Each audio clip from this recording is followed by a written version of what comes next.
Life is right now. It's now. It's just right now. And how you feel right now, right now, right now. This could take a while. Right now, right now, right now. How you feel right now, right now, right now. How you feel right now, now, right now, right now. How you feel right now. How you feel right now. This is life right now. How you feel right now. And right now, you might be thinking about the future, or you might be thinking about this beautiful Tabriz rug, or you might be thinking about something that happened yesterday or 10 years ago. But you're doing it right now, which means you're allowing free-flowing energy, or you're introducing resistance right now. Right now. So yes, it's about creating. Yes, it's about what comes to you. Yes, it's about what rendezvous with you.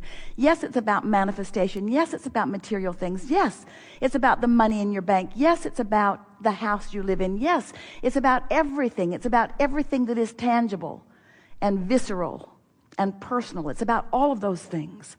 But mostly it's about how you feel right now. So once you play with this a little while, and we'll walk you through it easily.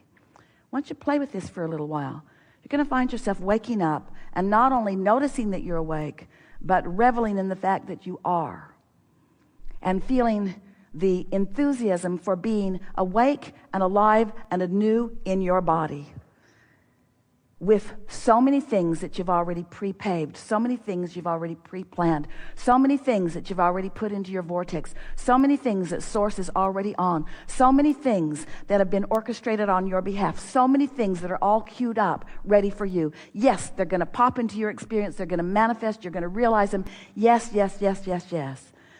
But it's the clarity that you're going for. It's the mood. When we teach you how the laws of the universe work, and then you take us at our word and make the effort to apply just a little bit and then get results. The results are what show you. Everything is relational.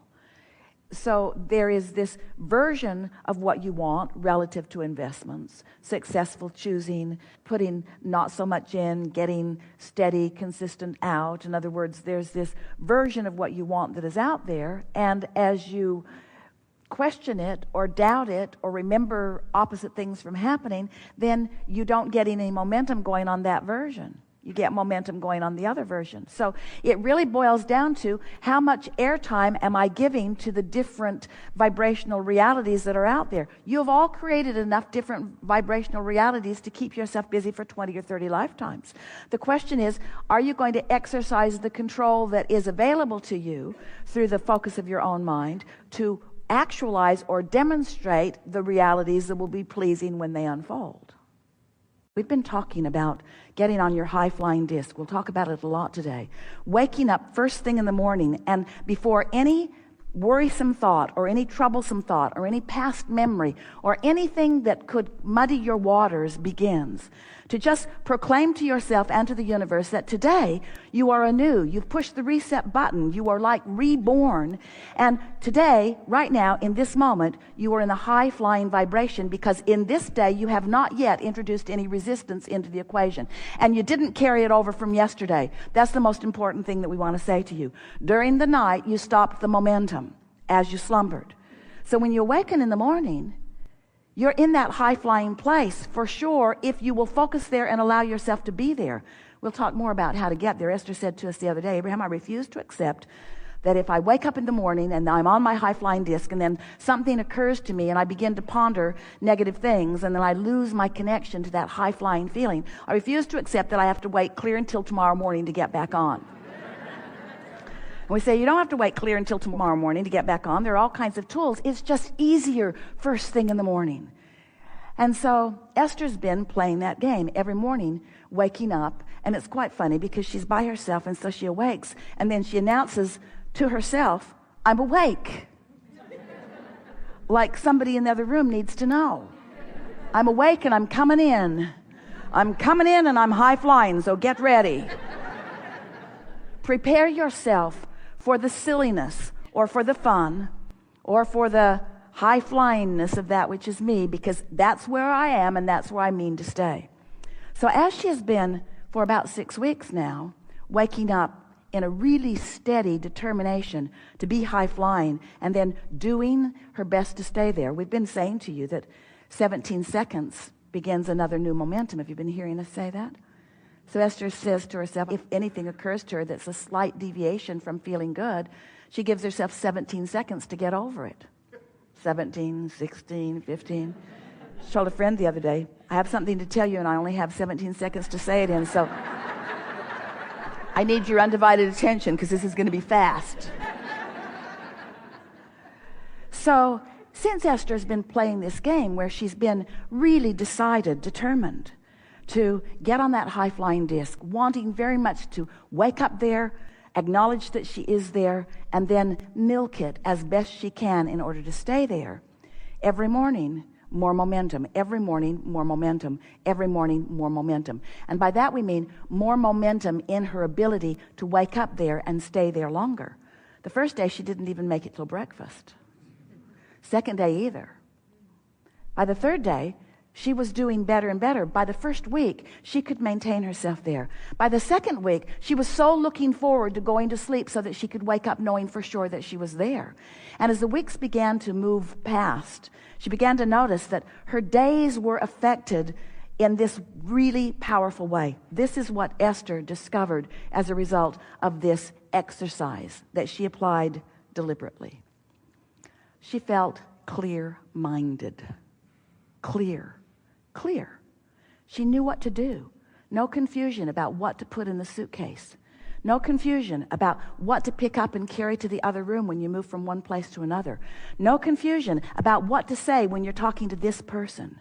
No confusion about what you mean to convey relative to this. Confusion gone and clarity in its place. Do you know how good clarity feels? And then she thought about what it must feel like for the astronauts to be in those rocket ships and be shooting through the atmosphere, out. She's seen the movies, have you? It looks hard. The tension of the rocket, there's so much resistance as it is moving at that speed through the resistance of that atmosphere, and then boom, they break out of the atmosphere. And everything is silent and easy. And Esther said, I broke out of the atmosphere. I left the resistance behind me, mostly. At least I know what to do. I can have that free flowing.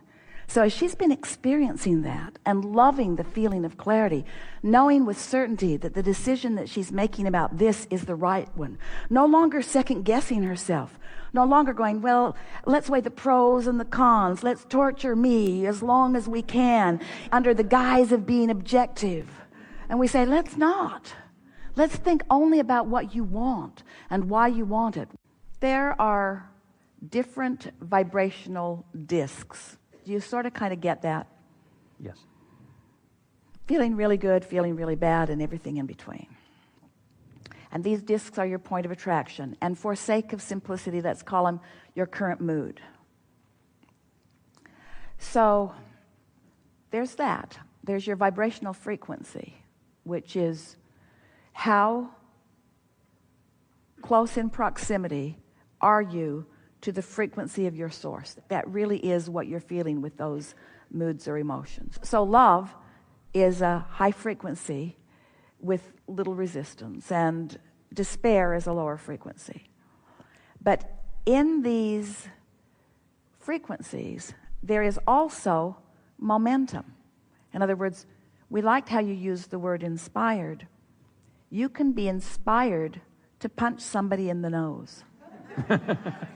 You can just take so much. In other words, you listen to them, you sort of put up with it, you listen some more, you remembered all of the people who were like that you've ever lived with during your life. You sort of nodded with the people that were at the table with you. You saw the tension of those around you. You went 17 seconds and 17 seconds and 17 seconds and 17 seconds and 17 seconds and 68 seconds and another and another and another, and it's been a half an hour, and you've been listening to this person, and there's momentum that has built within you until you are inspired to punch their lights out. Yeah? So there's inspiration and there's inspiration. So we want to call inspiration momentum. Okay. And we want to say that momentum is possible on any disc. So we want you to get on the high-flying disc before you decide anything.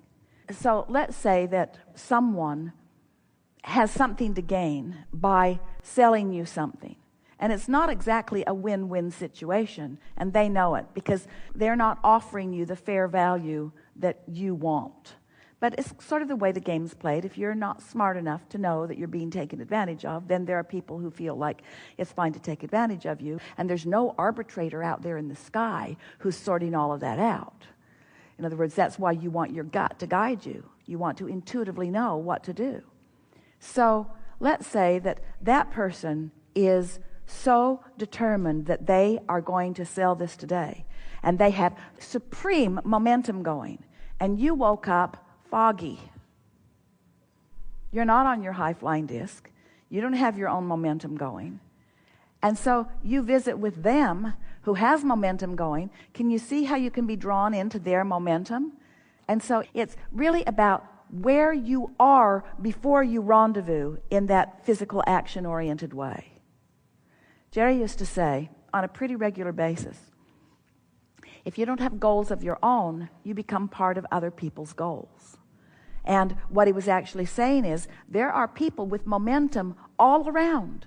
And if you're walking around without very much momentum of your own going, it doesn't take very much of your attention to their momentum before you become part of their momentum.